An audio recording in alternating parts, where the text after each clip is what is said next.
ओम शांति। आज 16 अप्रैल 2024 के महावाक्यों का चिंतन है। बाबा कहते हैं, मीठे बच्चे, तुम्हें सतो प्रधान बनना है तो बाप को प्यार से याद करो।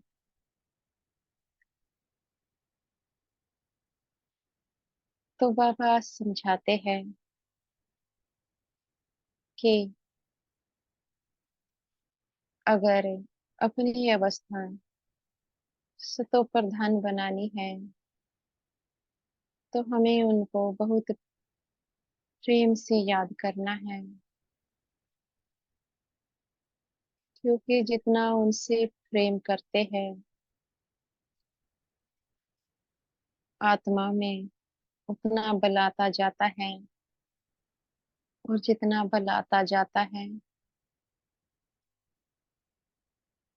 उसके मार्ग में जो भी बाधाएं हैं, जो भी विघ्न आते हैं, वह विघ्न सहजता से किनारे होते जाते हैं। जैसा प्रेम वैसा बल।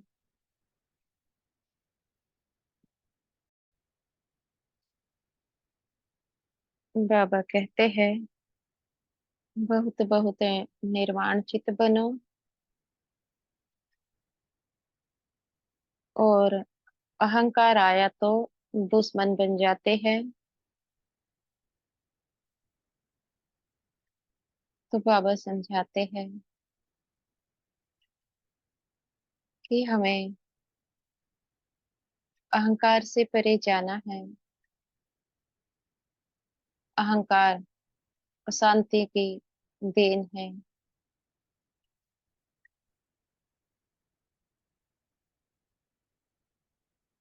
अहंकार वह गुण है, अगर जीवन में आता है तो यह आत्मा को अंदर ही अंदर खाली करता है।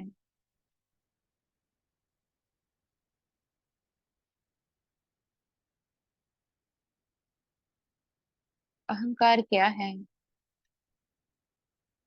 बहुत सी बातों में आ जाता है। कई बार ज्ञान बहुत अच्छा सुनाते हैं, योग बहुत अच्छा है,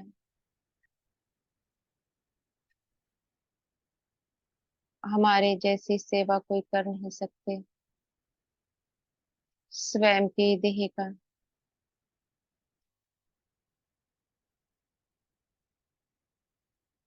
यह तो हो गया मोटा मोटा अहंकार। और जो सूक्ष्म अहंकार होता है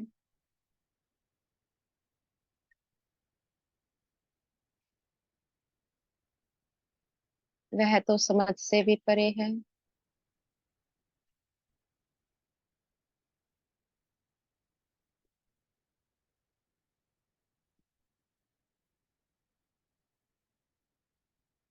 क्योंकि मोटा तो दिखाई पड़ता है, पर जो सूक्ष्म में छिपा रहता है वह दिखाई नहीं पड़ता है।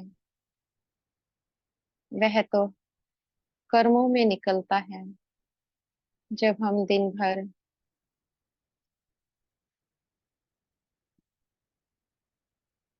सेवा करते हैं तो अचानक से मैंपन आता है। मैं इस कार्य को क्यों करूं, या फिर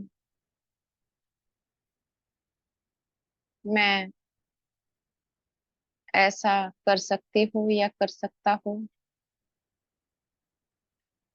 या फिर दूसरों के प्रति ये ऐसा क्यों करते हैं, इनको यह हक करने का किसने दिया, ये कौन होते हैं।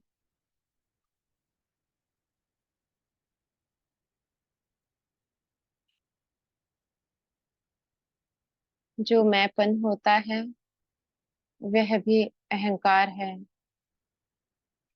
यह छोटी छोटी बातों में अचानक से निकल कर आता है। कभी सेवा प्रति, कभी किसी संबंध के प्रति आ जाता है,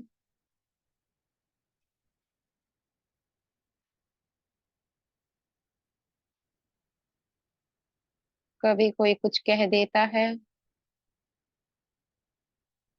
अचानक से आत्मा दुख ले लेती है और एक संकल्प की रचना रच लेती है। ये हमें कहने वाले होते कौन हैं? आ गया सूक्ष्म अहंकार। नुकसान किसका होता है? कहने वाले का कि सुनने वाले का? कहने वाले ने तो 1 मिनट में कह डाला, सुनने वाले का नुकसान होता है। कहने वाले को ज्ञान ही नहीं, उसने क्या कहा है। पर सुनने वाले को ज्ञानी बनना है, उसको क्या सुनना है, क्या नहीं सुनना है, उसके लिए क्या अच्छा है, क्या नहीं है। क्योंकि उसको अपना बचाव करना है। यह रावण राज्य है, यहाँ पर कोई कब क्या सुना देता है पता ही नहीं पड़ता।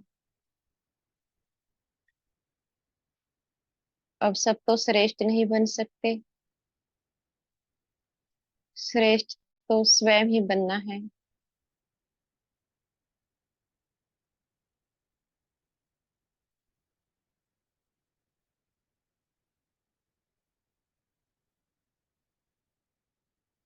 बचाव केवल अपना करना है।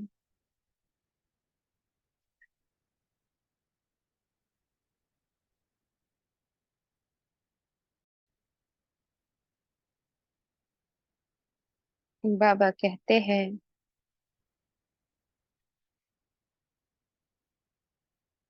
दुख देने वाला है रावण। मनुष्य को यह मालूम ही नहीं कि बाप आई है, जो आकर समझे। तो हम कैसे, जो मनुष्य आत्माएं हैं, उनको समझा सकते हैं कि यह रावण राज्य है। क्योंकि जो मनुष्य है वह तो रावण को भी मनुष्य समझते हैं, 10 सिर वाला मनुष्य।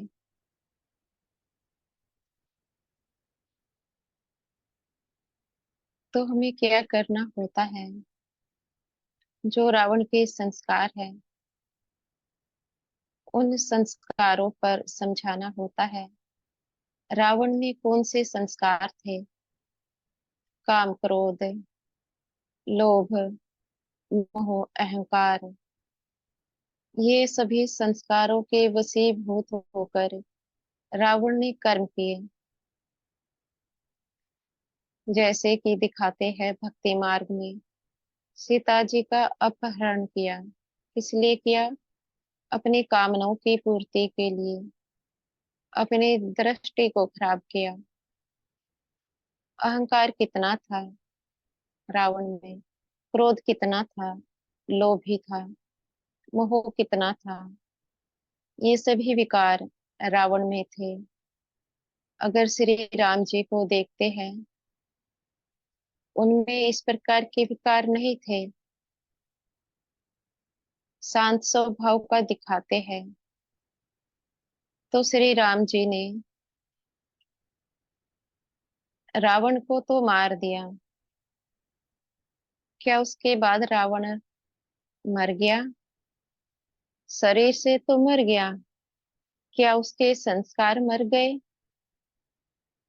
कोई कह सकता है इस समय रावण के संस्कार नहीं है?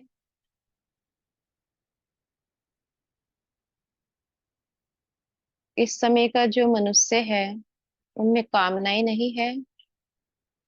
कामनाएं अथाह है, क्रोध के वशीभूत होकर कर्म करते हैं। लोभ भी सभी में है, मोह भी सभी में है, अहंकार भी सभी में है। इस समय का जो मनुष्य है, ये 5 विकार उनमें भी पाए जाते हैं। तो रावण के संस्कार तो आज भी जिंदा हैं। हर साल रावण को जलाते हैं। और होता क्या है, एक और रावण का पुतला जल रहा होता है, जैसे कि दशहरे में जलता है। और वहां पर झगड़ा शुरू हो जाता है। कितनी भीड़ दशहरे में होती है। एक तरफ कहते हैं कि बुराई का अंत हो रहा है, तो बुराई का अंत कहाँ हुआ। दशहरा देखते देखते ही कितनों का झगड़ा हो जाता है। तो क्या झगड़ा करना बुराई नहीं। हर साल रावण को जलाते हैं और कितना झगड़ा होता है। तो क्या झगड़ा करना बुराई नहीं होता। क्या रावण के संस्कार मरे हैं। रावण के संस्कार तो आज भी मनुष्यों में है। तो मरा कहाँ है रावण। कह भी देते हैं कि घर घर में रावण है।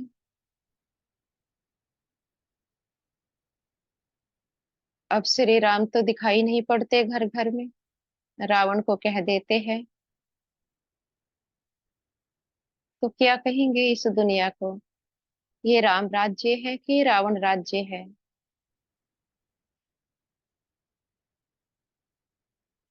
इस प्रकार से इन बातों को उनके सम्मुख रख सकते हैं, जिनको समझाया जाता है कि यह रावण राज्य है।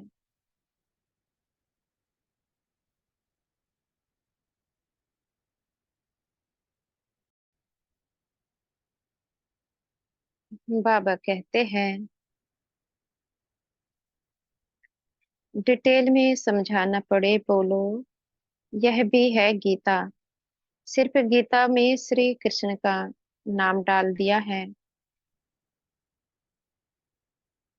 तो कैसे हम कोई को समझा सकते हैं कि जो गीता शास्त्र है उसमें श्री कृष्ण का नाम डाल दिया है। और जो हम गीता सुनते हैं परमात्मा शिव से, वह भी गीता ज्ञान है। तो गीता शास्त्र क्या कहता है, उसमें कुछ बातें आती है, जैसे कि युद्ध के दौरान श्री कृष्ण जी कहते हैं कि हे अर्जुन, मैं इन दो आंखों से दिखाई नहीं पड़ता हूँ। मैं ना जन्म लेता हूँ, ना मेरी मृत्यु होती है। तो ये बात श्री कृष्ण जी अर्जुन से कह रहे हैं। पर श्री कृष्ण जी तो दो आंखों से दिखाई भी पड़ते हैं, और उनका जन्म भी होता है और मृत्यु भी होती है। इस बात को कहने वाली कौन कौन शक्ति है वह, जिसने इस बात को कहा। विष्णु जी को शरीर में दिखाते हैं। अगर शरीर है तो जरूर जन्म हुआ होगा, क्योंकि पांच तत्वों से बना हुआ यह शरीर होता है। और पांच तत्वों का तो जन्म ही होता है, क्योंकि पांच तत्व तो मिट्टी है।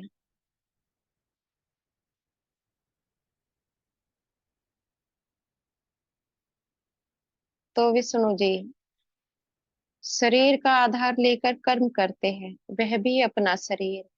ऐसा तो नहीं कोई के शरीर में बैठ कर्म करते हैं, अपना ही शरीर है उनके पास भी। फिर दिखाते हैं, हे अर्जुन, काम क्रोध लोभ मोह अहंकार, ये नरक के द्वार है, इनका त्याग करो। तो जो शिक्षा श्री कृष्ण जी ने अर्जुन को दी, वह शिक्षा इस समय परमपिता परमात्मा हमें भी देते हैं। और हम उस शिक्षा को जीवन में अप्लाई करते हैं, शरीर की पवित्रता को धारण करते हैं। जिन विकारों का त्याग करने की बात श्री कृष्ण जी ने अर्जुन से कही, उन्हीं विकारों का त्याग हम जीवन में कर रहे हैं।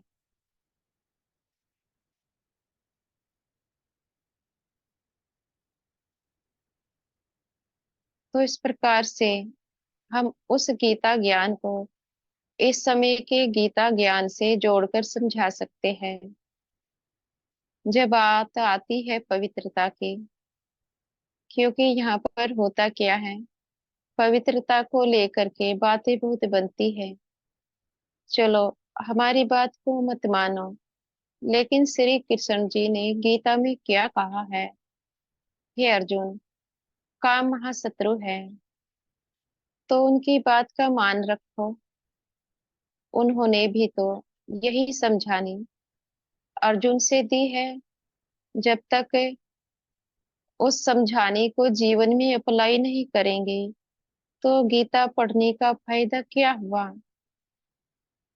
उस समझाने को जीवन में अप्लाई करो, और हम तो कर रहे हैं।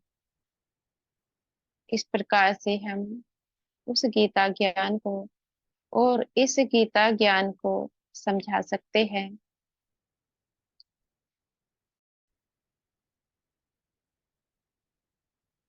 बाबा कहते हैं,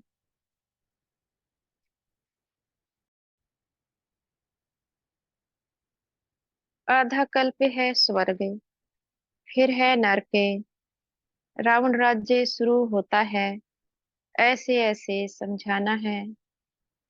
तो हम कैसे कोई को समझा सकते हैं राम राज्य क्या है, रावण राज्य क्या है?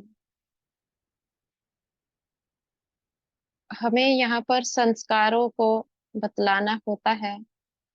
जैसे कि राम राज्य, कौन से संस्कार वहां पर होंगे?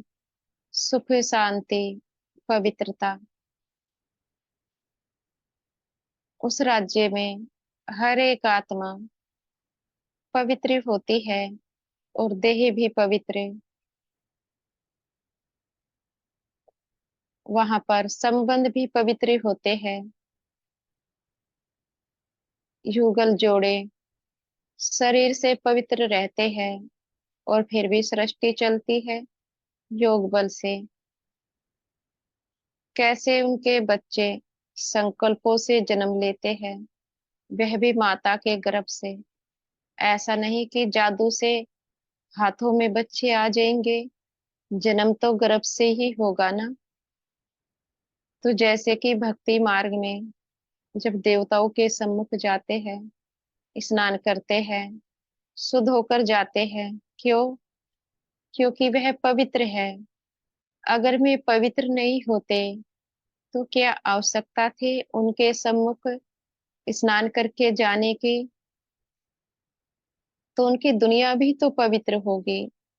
उनके साथ रहने वाले मनुष्य आत्माएं, वो भी तो पवित्र ही होगी। वो विचारों से पवित्र है। उनका शरीर भी तो मनुष्यों के जैसा ही है, ऐसा तो नहीं अलग है। बस शरीर देखने में बहुत सुंदर है, वस्त्र अलग पहने हुए हैं।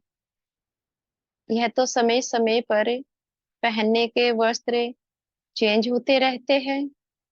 यह भी एक फैशन है। 5 तत्वों से बना हुआ उनका भी शरीर है, हमारा भी 5 तत्वों से बना हुआ है। विचारों का फर्क है। उनके विचार श्रेष्ठ, इस समय तो नहीं कह सकते कि सभी के विचार श्रेष्ठ है। तो वह हो गई वह दुनिया जहां पर सुख, शांति और पवित्रता हमेशा ही रहती है। उसको कहते हैं राम राज्य। वह दुनिया 2500 साल चलती है। सतयुग और त्रेता युग। लेकिन जब द्वापर आता है, उस समय आत्माओं के विचार परिवर्तन होने लगते हैं। श्रेष्ठ विचार नहीं रहते, क्योंकि आत्माएं अपने को शरीर समझ कर्म करती है, भूल जाती है कि हम आत्मा हैं। तो इस समय का जो मनुष्य है, उसको क्या आत्मा का आभास है? मुख से तो कह देते हैं कि हम आत्मा हैं, लेकिन कर्मों में तो आत्मा का पाठ पक्का नहीं रहता। कर्म कैसे करते हैं? कितना क्रोध है इस समय, कितना अहंकार है, कितना लोभ है। क्रोध के चलते कितना झगड़ा होता है, लोभ के चलते कितनी मारा मारी है। भाई भाई की हत्या कर देता है। संबंध कैसे हो चुके हैं इस समय इन पांच विकारों के कारण। यह जो पांच विकार हैं, इनको किस में दिखाते हैं? जैसे कि काम, क्रोध, लोभ, मोह, अहंकार। किस में थे ये पांच विकार? ये रावण में थे। ये जो पांच विकार हैं, आज भी इस समय के मनुष्यों में हैं। तो ये द्वापर से शुरू होते हैं। जब द्वापर युग आता है, उस समय से ये विकार आत्माओं में आने लगते हैं और इन विकारों के अधीन होकर कर्म करती है। इसलिए यह दुनिया है रावण राज्य, क्योंकि रावण के संस्कारों के अनुसार यह दुनिया चलती है। इसलिए इसको रावण राज्य कहा जाता है। इस प्रकार से हम अपनी बातों को समझा सकते हैं। अच्छा। ओम शांति।